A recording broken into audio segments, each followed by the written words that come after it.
Hello, it's Sabrina here from Aspiring to Creativity and Paper Architecture.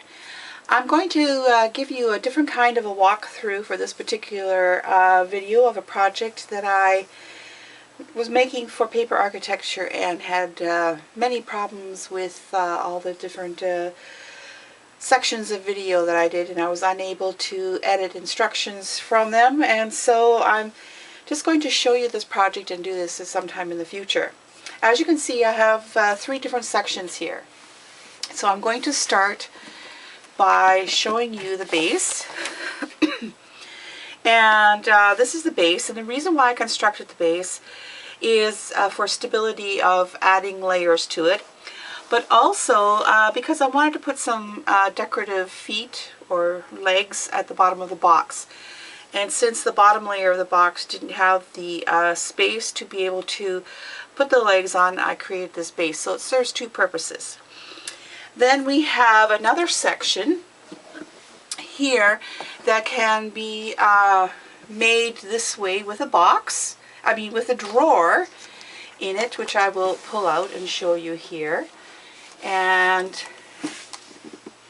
you can put this piece on the base of the stand and just use it like this to store 12 by 12 paper in, or magazines, or just general 8.5 by 11 computer paper, whatever, for an office, depending upon what function you're going to use it.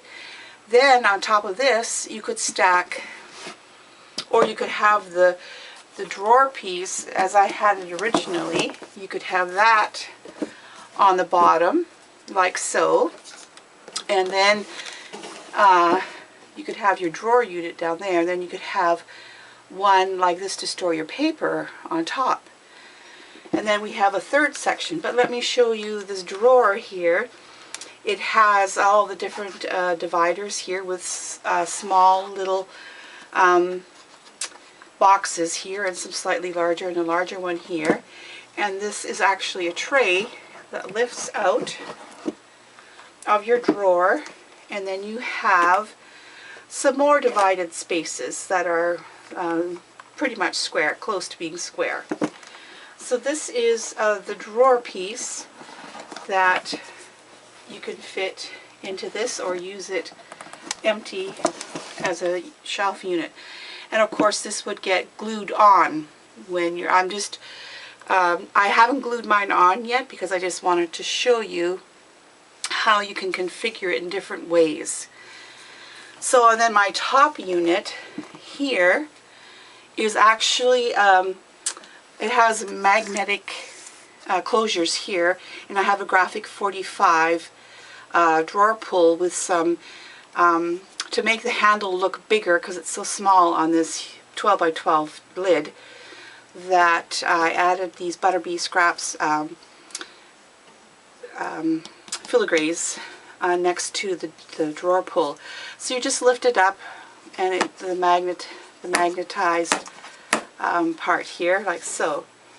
Then I'm going to move the bottom part away so that, actually I'll move it over to the other side here, and moved it too far. Show you how this one works here.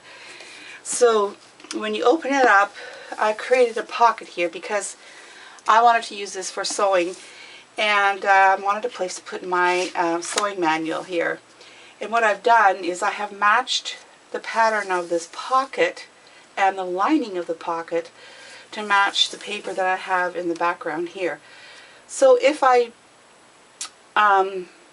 use a pattern paper of this similar nature when I actually go and do this again, I will show you how you can go about creating additions to match the paper that you have in the background.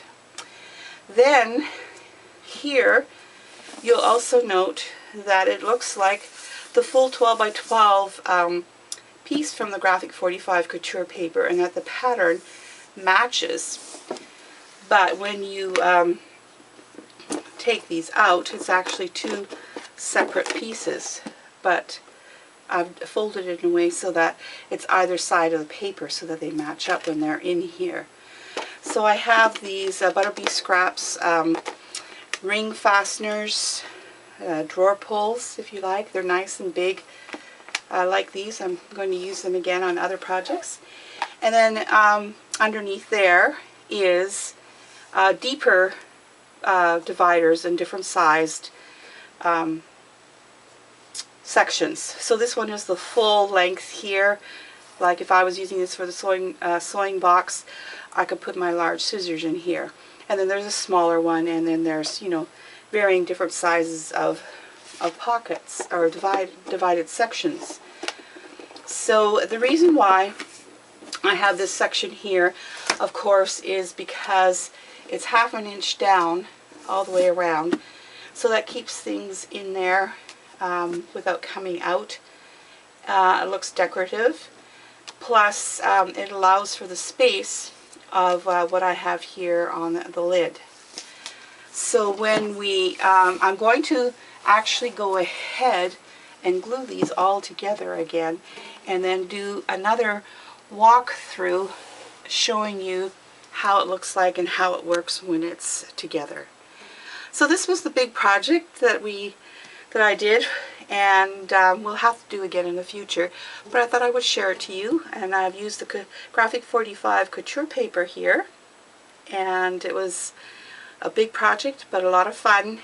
And as you can see, you could make this, because I've designed it using double layer chipboard. So we cut out everything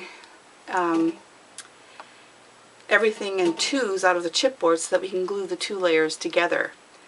And by having that, there's the strength and the stability to hold several layers of these. This one, of course, would have to be at the very top, but you could have 2 or 3 more of these, some with drawers and some without, making it a lot taller, and therefore an organizational tower.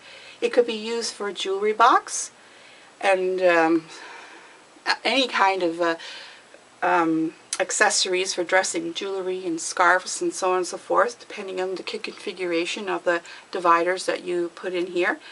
It can be used for a sewing box. It can be used as a jewelry box. It could be used as a an office tower, organizational tower. There's any number of things. You can use it for crafting all your embellishments and so on and so forth. And your, you know, maybe some of the, you could put a couple of shelves in here rather than drawers, and you could put 2 or 3 projects that you're working on, because it will fit 12 by 12 paper.